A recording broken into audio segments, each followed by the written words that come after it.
itu Mbak Kari. Baik Mbak Kari, kalau tadi Buya juga sudah jelaskan nih Mbak Kari bahwa ternyata memang senada dengan Mbak Kari kalau sile itu bukan hanya bela diri ya, tapi mungkin sebagian dari sile juga ada bela diri, tapi di dalamnya banyak terkandung nilai-nilai lain. Nah, kita lanjut perbincangan tentang Mbak Kari bilang tadi Mbak Kari tentang sile tadi, bahwa ternyata yang menarik itu adalah sile diplomasi budaya. Iya. Kenapa saya katakan diplomasi? Ini ada untuk alatnya, rujukannya di dalam kata ada. Ada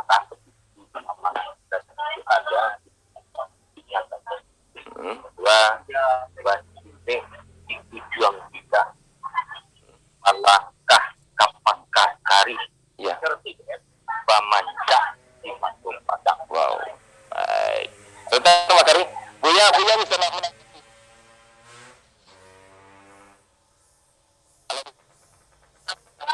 Halo Bu.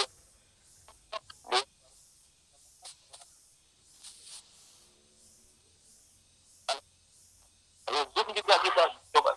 Oke, kita coba zoom lagi Mbak Kari. Oke. Baik, silakan Mbak Kari. Iya. Baik, sahabat budaya, ini Mbak Kari juga akan mencoba kembali bergabung melalui Zoom ya. Baik, iya. Halo Buya. Iya. Oke, ini pagi ini topik kita sebenarnya luar biasa, tapi karena gangguan gangguan jaringan seperti ini nggak apa-apa. Ya, kita lanjutkan perbincangan kita ya. Jadi ternyata memang bicara sile bukan hanya sekedar bicara bela diri. Nah, menarik juga tadi Pak Kari dengan patah-patahnya, nanti kita coba kejar lagi nih, lanjutkan lagi dengan Pak Kari. Nah, kemudian sebagai seorang praktisi, baik Pak Kari sudah terhubung di Zoom. Oke, Pak Kari kita gunakan kesempatan maksimal mungkin ini. Kita lanjut Pak Kari. Basile apa tadi Pak Kari ya? Jadi rujukan kita mengatakan. Terus suara Pak Kari justru nggak masuk Pak Kari. Oh iya. Halo. Oke. Halo. Enggak. Bagaimana? Suaranya? Kenapa suara Pak Kari nggak masuk? Halo. Sinyal bagus ini. Oke. Halo. Saya coba stop video. Oke. Halo. Ya. Halo. Iya. Halo ya. Artinya masih apa ya Mas? Masih kurang lancar komunikasinya. Baik. Halo. Iya, kita coba ke Buya kembali dulu nih. Oh ya, itu dia. Makari ternyata mikrofonnya tadi tertutup. Halo Makari. Oke ya. Oke, silakan Makari. Ya, rujukannya adalah di dalam Mamangan Adat Minangkabau atau kata adat Minangkabau itu menyebutkan basile di ujung lidah, basile di malangkah kapangka karih, pamanca di Matung Padang. Baik. Itu maknanya apa tuh Makari? Maknanya dalam sekali saya lihat ini. Silakan, apa tuh maknanya Makari? Nanti Buya bisa bantu. Tapi intinya saya ingin sampaikan bahwa dalam kata adat itu ada kata sile, tidak ada kata silat, pencak silat di situ. Aduh, itu belum pertama belum maksimal juga komunikasi kita Makari, masih belum bisa ditangkap dengan baik, putus ya. Sepertinya mungkin karena di perjalanan ini ya. Enggak, lagi barangkali via telepon kembali kami coba Makari ya. Oke, baik. Iya. Baik, kita ke Buya lagi nih, Buya. Silakan. Halo Buya. Iya, Pak. Iya, baik. Ini Makari ini lagi dinas di luar kota juga ini sepertinya. Jadi ada gangguan. Mudah-mudahan nanti kita bisa coba hubungi kembali dengan telepon. Baik, Buya. Nah, kembali pertanyaan saya tadi. Sebagai seorang praktisi sile, ya. Bahkan juga sudah menulis buku tentang sile, tentu juga sudah penelitian gitu ya. Yang menarik itu adalah dikatakan selama ini bahwa Sile itu bukan hanya bela diri tapi penuh dengan filosofis, ya, penuh dengan nilai-nilai, ya. Nah, pertanyaannya adalah apakah Sile itu terbentuk dari filosofis itu sendiri yang sebelumnya, artinya filosofi kehidupan ini nenek moyang kita sehingga terjadilah Sile dari filosofisnya itu, atau justru filosofis itu dikeluarkan dari gerakan-gerakan Sile karena gerakan Sile seperti ini bisa dihubungkan dengan filosofis kehidupan seperti ini. Apakah seperti itu, Bia? Mana yang lebih dulu nih, filosofinya dulu baru sileknya, atau silek sumber dari filosofi? Seperti apa nih, Bia? Silakan. Ya, terima kasih Pak dan pecinta budaya. Jadi ada beberapa pertanyaan yang cukup menarik sebenarnya. Jadi antara silek dari hasil perjalanan dan penelitian panjang yang saya lakukan lebih dari 15 tahun. Jadi silek dapat dikatakan sebagai himpunan dari pengetahuan leluhur yang dirumuskan, diwujudkan dalam gerak langkah sebagai bayangan kepribadian. Jadi silek adalah menggambarkan tentang karakter dan kepribadian Minangkabau itu sendiri. Jadi silek lahir dari kepribadian yang tertata dari kearifan leluhur kita dalam membentuk dan menyusun adat dan peradaban itu sendiri. Maka silek secara umum menjadi sebuah metode pendidikan tradisional yang dikemas secara sempurna untuk membentuk generasi dalam menata karakter dan kepribadiannya itu sendiri. Oleh sebab itu, jadi silek dapat dikatakan sebagai sebuah konsep di dalam menata kepribadian Minangkabau. Diawali dari pendidikan di surau. Kalau kita lihat dari proses pembelajarannya sendiri, di mana generasi muda atau anak-anak dididik di surau dengan berbagai materi, di antara pelajaran agama, pelajaran adat, dan lain sebagainya, termasuk petatah petitih. Dari pemahaman mereka tentang materi yang diajarkan di surau kemudian diaplikasikan di sasaran. Inilah yang diistilahkan oleh tua-tua sile atau guru surau sendiri. Langkah-langkah kalah kaji kalaman, artinya seseorang generasi mencoba mengaplikasikan pemahaman yang dipelajarinya di surau di sasaran dalam bentuk gerak langkah sebagai menggambarkan karakter dan kepribadian mereka sendiri. Disinilah peran tuo sile atau guru di sasaran menata kepribadian itu. Jadi bagaimana seharusnya kita bersikap di dalam kehidupan dan seluruhnya tertata di sasaran. Seperti ungkapan Mak Kari tadi, basile di ujung kari atau basile di ujung lidah. Jadi sangat banyak filsafat-filsafatnya, termasuk di dalam keseharian. Bagaimana kita di dalam sasaran terlatih untuk menjaga rasa, bahkan ada menjaga rasa sosial dan lain sebagainya, sehingga pepatah yang sangat ditekankan di sasaran, mati na manubo mako mati nan kanitubo. Bagaimana kekuatan sosial sangat dipelihara di dalam kehidupan sebagai inti dari peradaban Minangkabau itu sendiri. Jadi sangat banyak karena ketika kita berbicara tentang sile, sebenarnya kita berbicara tentang peradaban Minangkabau yang dalam arti yang sangat luas. Dan inilah yang semakin hari semakin berkurang dan semakin terkikis di tengah generasi muda saat ini. Jadi harapannya ke depan bagaimana kita mencoba mengurai baik itu silek di dalam bentuk teknik yang juga menggambarkan tentang filsafat-filsafat itu sendiri, seperti di dalam kehidupan seharian.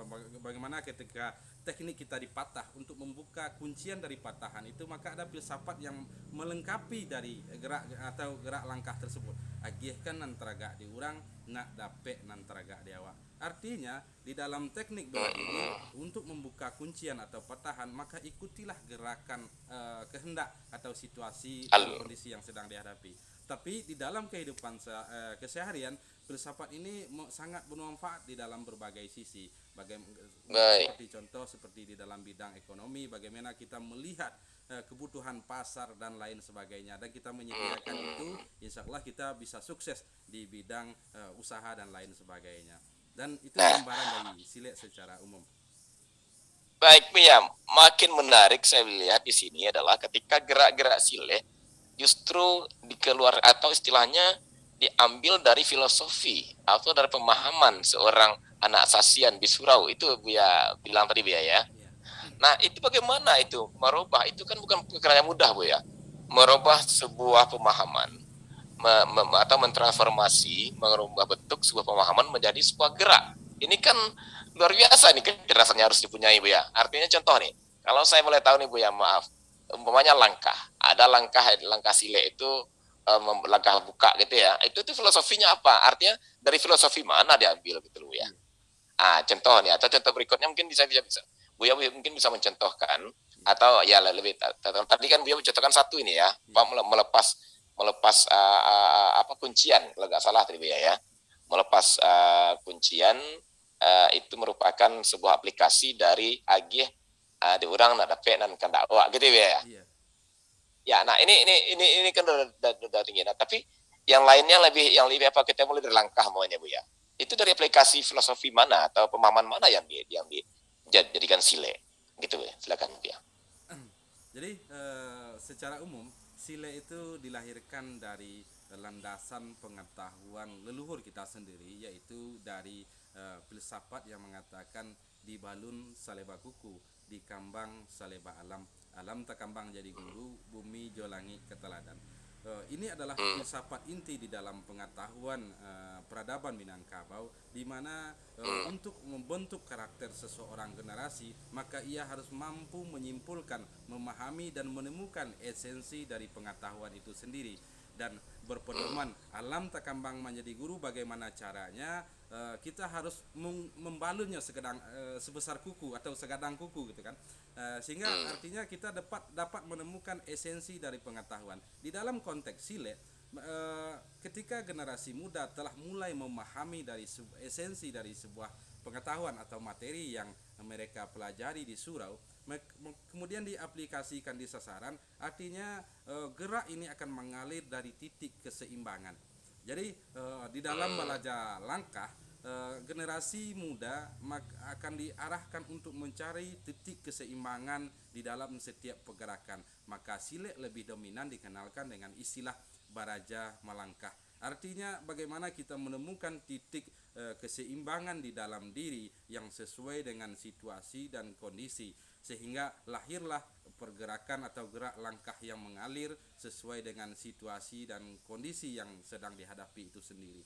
Jadi inilah pelajaran yang menjadi inti dari atau pendidikan sile, bagaimana seseorang generasi menemukan hakikat keseimbangan, baik itu di dalam bentuk gerak langkah maupun di dalam pemahaman. Pemahaman ini sendiri, jadi antara hubungan pemahaman dengan gerak merupakan bentuk dan wujud dari kepribadian Minangkabau. Jadi setiap pemahaman yang didapat di surau kemudian akan membentuk gerak langkah di sasaran dan di dalam kehidupan sehari-hari. Jadi oleh sebab itu orang-orang yang menguasai sile digelari pandeka, artinya mereka memiliki kecerdasan yang cukup tinggi, dapat dikatakan sebagai seorang intelektual atau sebab sile dilahirkan dari konsep-konsep yang matang oleh leluhur yang diisyaratkan dengan langkah tigo, langkah ampe, dan langkah 9, di mana langkah tigo itu sendiri berbicara tentang kecerdasan intelektual, kecerdasan emosional, dan kecerdasan spiritual yang diramu di dalam suatu rumusan yang lahir di dalam gerak langkah sile itu sendiri. Nah, saya tangkap di sana dulu Bu ya. Langkah tigo itu tuh kan disebut tadi ada di sana kecerdasan ya.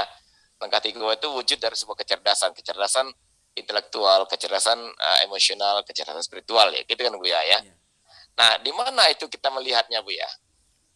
Dikatakan sehingga dia bisa mengatakan bahwa langkah tigo itu adalah 3 kecerdasan itu. Di mana terlihatnya dalam wujud langkah itu Bu ya? Jadi yang pertama tetap di dalam gerak langkah itu sendiri. Rata-rata orang-orang yang atau seseorang praktisi yang telah memahami konsep itu sangat jarang bisa terkunci di dalam teknik-teknik pertarungan atau teknik bermain di sasaran sendiri. Tak kunci lapeh mengunci mati. Ada sangat banyak filsafat yang melengkapi itu. Setiap gerak langkah yang muncul di sasaran di dalam bentuk teknik merupakan hasil dari kecerdasan itu sendiri. Jadi kita dapat melihat bagaimana pergerakan Itu yang luas, pergerakan yang mengalir dan lain sebagainya. Disinilah menggambarkan tentang kepribadian yang tertata dari pengetahuan dan filsafat-filsafat yang diwariskan di dalam peradaban Minangkabau yang lahir di dalam bentuk gerak langkah atau teknik bela diri yang lebih sempit sebenarnya. lebih Jadi baik. kalau kita Nah, berbicara silet secara teknik, sebenarnya kita berbicara lebih sempit arti silet, sebab silet oh merupakan gitu. himpunan dari pengetahuan Baik, baik, Minangkabau itu baik. sendiri. Baik, Buya, menarik sekali ya. Memang topik kita pagi ini bukan ke tekniknya nih ya, kita kepada nilai-nilai karakter ya, nilai-nilai karakter pendidikan, nilai pendidikan berkarakter ya dalam sile. Baik. Nah, Buya, ya, oke, oke, Mak Gari. Ya, halo, Mak Gari. Iya, baik, Mak Gari. Nah, Mak Gari bisa dengar tadi? Ya. Bisa saya dengar semua. Ya, oke, silakan. Kembali apa yang disebut Buya, bahwa ada pendidikan di situ. Nah, salah satu media atau sarana pendidikan setelah masuk Islam adalah surau. Bukan berarti sile itu baru ada setelah surau ada. Jadi menggunakan sarana itu ketika mengisi batin, kita bicara tadi masalah intelektual, masalah spiritual dan emosional yang emosional tadi. Nah, saya bisa bantu. Menurut saya memang tahapan penting dalam perkembangan cilik sebagai pendidik, sebagai media untuk membentuk dan membentuk karakter. Memang surau, tapi jangan dipandang surau sebagai fisik, karena sebelum Islam masuk, cilik itu sudah ada sejalan dengan perkembangan masyarakat Minangkabau yang konon sudah ada 2 abad sebelum Masehi. Iya. Jangan sampai ada pemahaman bahwa sile itu lahirnya dari surau. Saya tidak sepakat tentang itu. Sile lahir sebelum adanya surau. Baik. Okay? Tapi memang ada sile itu pertama masalah intelektual. Intelektual, masalah emosional, masalah spiritual. Saya bisa jelaskan. Di dalam sile itu ada beberapa prinsip. Tagak, tagun, garak, gari, kati, jangko, pandang. Di garak juga gari dimulai pergerakan dari raso, dari dalam diri, gitu ya. Bukan hanya mengandalkan mata yang tapi juga mata batin. Itu bicara soal kearifan lokal, melatih raso di situ. Iya. Kalau dirujuk kepada ISQ itu ada spiritual, emosional, spiritual. Sebetulnya untuk Minangkabau tidak juga pas seperti itu. Karena spiritual dan emosional itu ada dalam satu langkah. Tidak dipisah-pisah. Intelektual itu adalah pariso. Dua saja di Minangkabau, raso, pariso. Di dalam pariso itu ada spiritual dan emosional itu, ada di raso itu. Jangan dipisah, itu menurut saya. Oke, baik. Maaf ya. Ya, basilang kayu ditungku makanya PKD, Mak. Ini tidak basilang. Tidak basilang. Langko. Baik. Mak, kita coba kembalikan ke persoalan karakter. Berarti Mama sepakat bahwa sile itu lahir menggambarkan sesungguhnya karakter orang Minang itu sendiri, Mak? Atau justru dari sile itulah nanti diturunkan karakter-karakter orang Minang? Nah, seperti apa, Mak? Pada awalnya kita akan membaca yang sudah ada. Ya. Sile ada, lalu dengan kecerdasan dan pengetahuan kita coba membaca. Oh gitu. Awalnya mereka tidak berpikir bahwa ini akan begini, ini akan begitu. Hal yang mudah dalam hal respon manusia untuk mempertahankan diri sesuai dengan tantangan di lingkungannya. Jadi kalau sileknya banyak berbukit-bukit, banyak yang lereng, maka langkahnya itu menyesuaikan dengan kondisi yang lereng itu. Iya. Kalau di pantai dia akan menyesuaikan kuda-kuda dan gerakannya itu Ah, sesuai dengan tantangan alamnya itu awalnya. oke. Iya. Tapi yang menurut saya, tapi yang penting bahwa sile adalah sebagai media awal untuk minyak mama mengumpulkan anak masyarakat dalam sebuah sarana yang punya sasaran untuk Ah, mengajari mereka tentang sopan santun, tentang hal-hal kehidupan hmm, sebagai kewajiban mama membimbing kemanakan agar hmm, bisa berjalan